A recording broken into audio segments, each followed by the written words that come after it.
So hi everyone and welcome back to another episode where I will be reviewing 3 movies. Yeah, so I will be reviewing 3 totally different types of movies in this episode. Just movies that I watched and was like, I want to talk about these movies. So yeah, no special theme this time, even though we just celebrated Swedish Midsummer. So glad midsommar to anyone celebrating. I had a great celebration. We did a little Magic Commander gameplays while we were celebrating, and you can see some of those highlights over on my Magic the Gathering YouTube channel. Pay the one. Yeah, the link to that will be in the description box below. So if you're a Magic fan, you love playing, then you have to subscribe to that channel, show me some support, and watch our gameplays and other fun Magic videos that we have up there. So thank you. Okay, just gotta hydrate. So, it's super warm today. You see, I'm all shiny. That's not makeup, that's sweat. So I'm sorry if I'm very shiny today. But yeah, remember everyone, drink your water. So this is sparkling water with taste of strawberry and pomegranate apple. Yeah, super good. So good. Yes, so now I'm hydrated and I'm ready to review some movies. Okay, so the first movie that I will be reviewing is, I'm probably not saying this correctly, but Lake Mungo. It's from 2008. Even though I saw the movie, I kind of forgot how they pronounce the Mungo, maybe. I don't know. But yeah, I totally forgot it. Like, it's so hot. I can't think of it. Yeah. I don't really function that well when it's so hot outside. Woof. Yeah, it's really sweaty. Okay. I have a fan, but that sound will just, it's not good for the video. Anyway, enough rambling about how hot it is in Sweden. So it's from 2008. It's directed by Joel Anderson. It's starring Rosie Traynor, David Pledger, Martin Sharp, Talia Zucker, and Tanya Lentini. So in this one, in Lake Mungo, we have a kind of a mockumentary. It says that it is based off real events and things like that at the beginning of the film, but it's a mockumentary, so it's not. But the film is, made to feel that way, and I love that. I love a mockumentary. I love me a good mockumentary. But yeah, so in this one we have this girl Alice, young girl, teenage girl. She unfortunately drowns in Lake Mungo, and after her passing, strange things start happening. So I was super surprised that I hadn't watched this film. So this was my first watch a week ago, and I was so surprised that I hadn't seen this before because I had heard about this movie a lot. So I just assumed that I had watched it, and then I saw my Letterboxd. Oh, by the way, Sarah for on Letterboxd, follow me there. And I saw that I hadn't seen this film, and I'm like, how? Okay, I need to correct that, and I watched it, and you know what? I'm glad I did, right, Butler? So the first thing I have to say, I really like the mood and the vibe of this film. I kind of like that it was, as I said, it's a mockumentary, so we have people being interviewed about what happened, and it feels very real. Like the actors did a really good job. It feels like they are real interviews with real people, like relatives, family, neighbors, friends who knew this girl, and it feels very authentic, and I really like that because it really helps to set the tone and the stage for what will happen later. And I kind of got what I expected from this. Oh, let me just fix my camera. It's crooked again. I'm sorry. Okay, hopefully it's better now. So yeah, I don't know.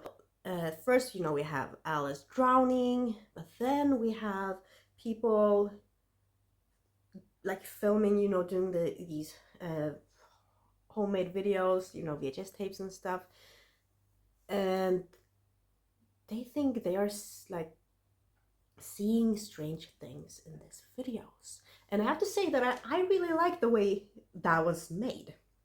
It also felt kind of authentic and realistic for the film.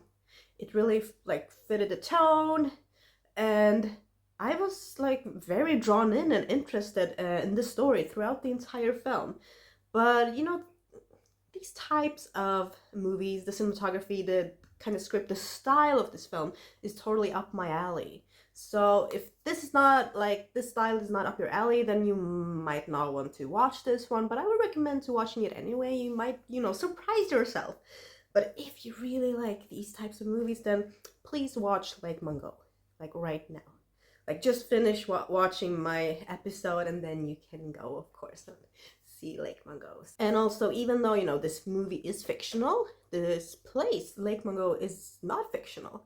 It's a real place in South Wales in Australia, and they actually filmed some of the scenes there on the spot. So really happy to have learned that. It just gives the movie a bit more like authenticity, even though it's not based on real events, but it's just a nice detail, a nice touch.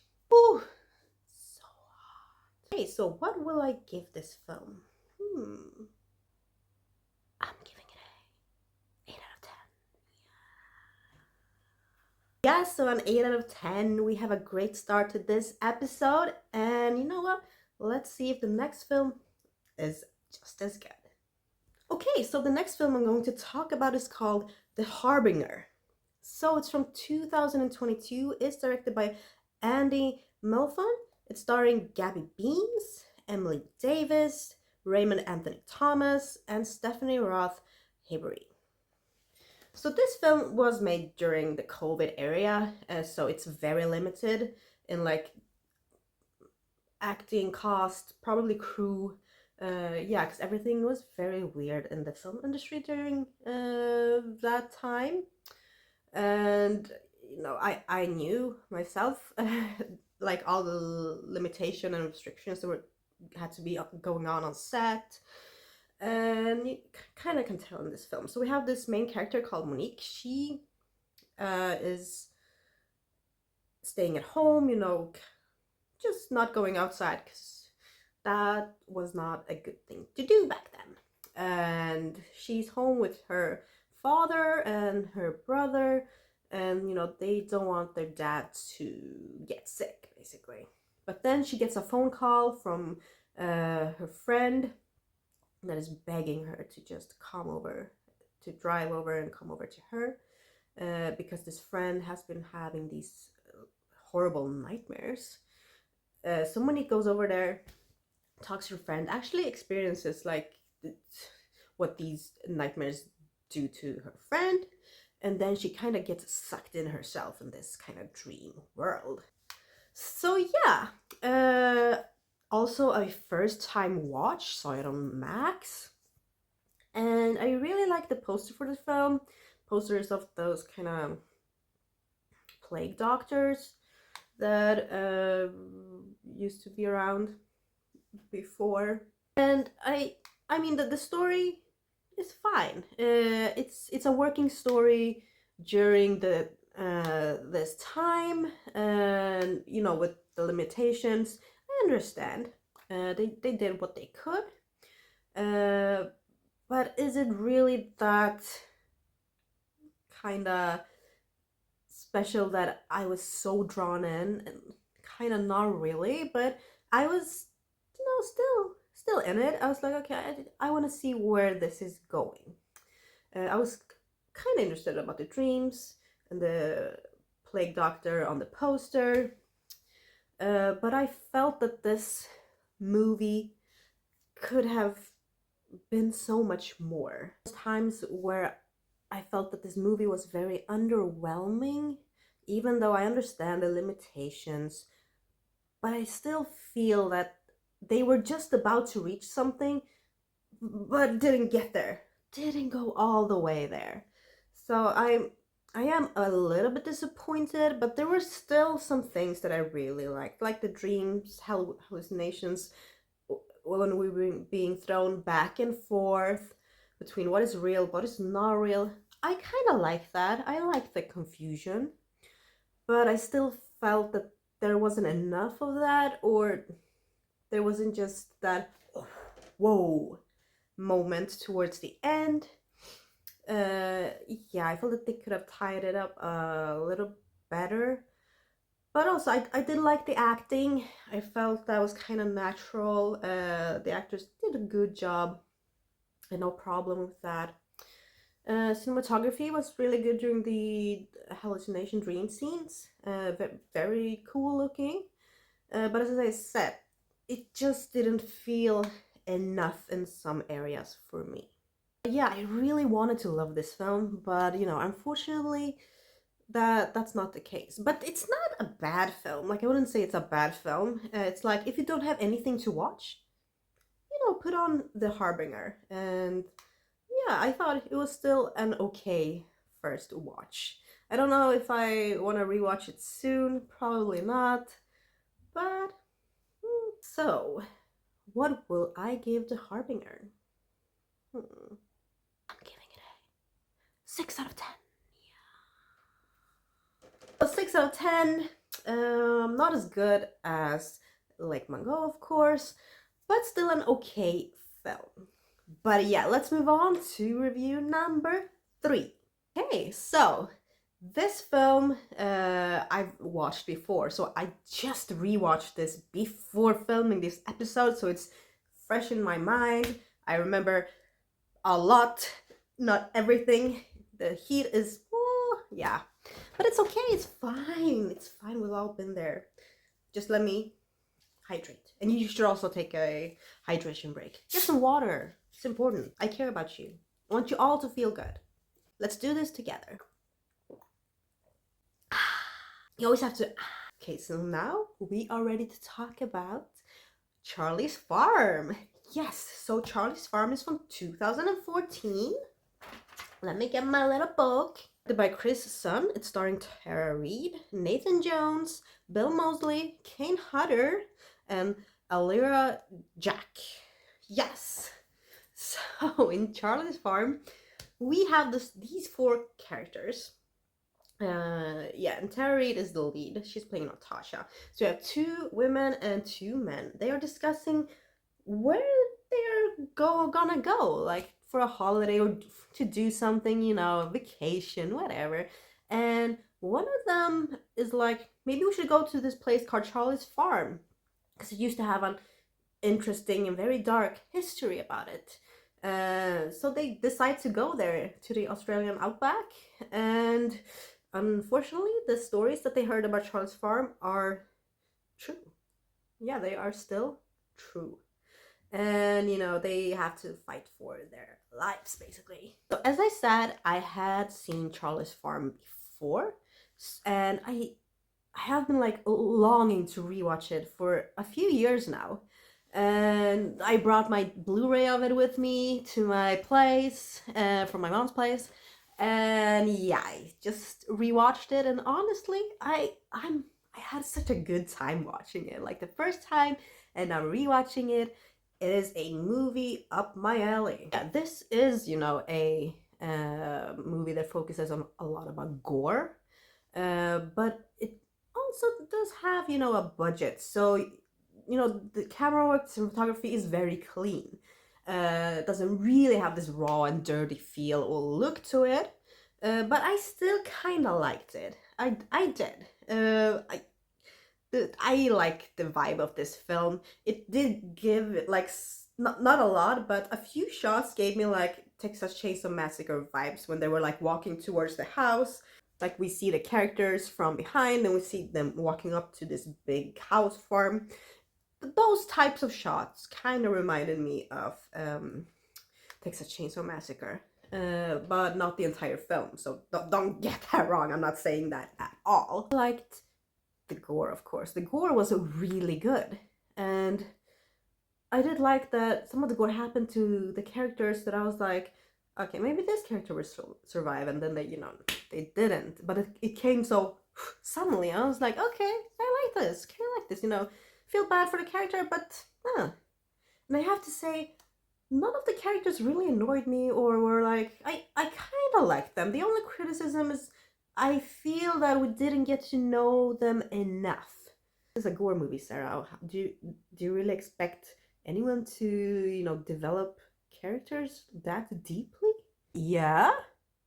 Hello? I mean, even if we are dealing with gore movies where the main focus is gore and, having creative kills, killing people on film, we still have to have interesting characters, of course, and some relatable and just characters we care about, because then the gore will hit much more. Oh, I like that quote. Whatever happens, we are like, ooh, instead of, hmm. So I did kind of like the characters. I was rooting for some of them, honestly. And I had a lot of fun with it. I think the cinematography was beautiful. As I said, it's kind of clean, not that dirty raw feeling to it, as we would get if the film had a lesser budget. But I still like the cinematography. Still like the cinematography. Yeah, I kind of like that a lot of scenes happened in the daylight. And of course, I also really liked the flashback scenes, which were more darker. Like the cinematography was kind of in contrast to the present. So I like that. That the flashbacks were in a totally different style, mood. And we got to see, Bill Moseley in this one. We get to see Kane Hodder, and there was like a fun joke where Tara Reid mentioned something about a hockey mask, and another character is mentions Jason Voorhees, and who is one of the most famous people to have played Jason Voorhees? Kane Hodder. So I mean, and he's in the film. So that was really fun. Yeah, I liked seeing him in this film. There was, a lot of fun names and characters, and I mean, it's just a fun film. If you love gore movies, then I do recommend you to watching Charlie's Farm. I also really like the look of the killer of Charlie. Yeah, just so big, so strong. I mean, probably Jason Voorhees is even small in comparison. Yeah. So there are a lot of moments in this film that I really liked. And I already looking forward to rewatching it again. Yes. Damn, my camera's just sliding further and further down. That's not good. But yeah, Charlie's Farm, I like the script, even though, it doesn't stand out like a lot. It feels like your typical kind of gore movie, but it's okay. In this case, it's okay because the script is not the main focus. So I forgive them for that. That's fine. That's fine as long as the gore is good, the cinematography is good, and I have characters I care about, and a movie that I enjoy. Then it's fine. But yeah, you should definitely check out Charlie's Farm if you haven't seen it, if you love these type of movies as I do. So, what would Charlie's Farm get from me? I'm giving it an 8 out of 10. So an 8 out of 10, we started off strong and we finished strong. So I'm super happy. And yeah, it's been fun talking about these movies. And as I said, if you're a Magic the Gathering fan, go over to my Magic YouTube channel, pay the one, and subscribe, watch some of our gameplays. We had a lot of fun celebrating Midsummer, as I said. So I'm super happy. And a lot of new content will be up there, of course. And yeah, hopefully I will have more time to film a few more new videos for my own channel. But yes, so thank you so much for watching. If you enjoyed the video, please give it a like and comment something just for the algorithm, of course. And don't forget to subscribe to my channel to help me reach 2,000 subscribers. Hopefully I might reach it this summer. So yeah, thank you all so much for your support, and I'll see you in the next one. Bye!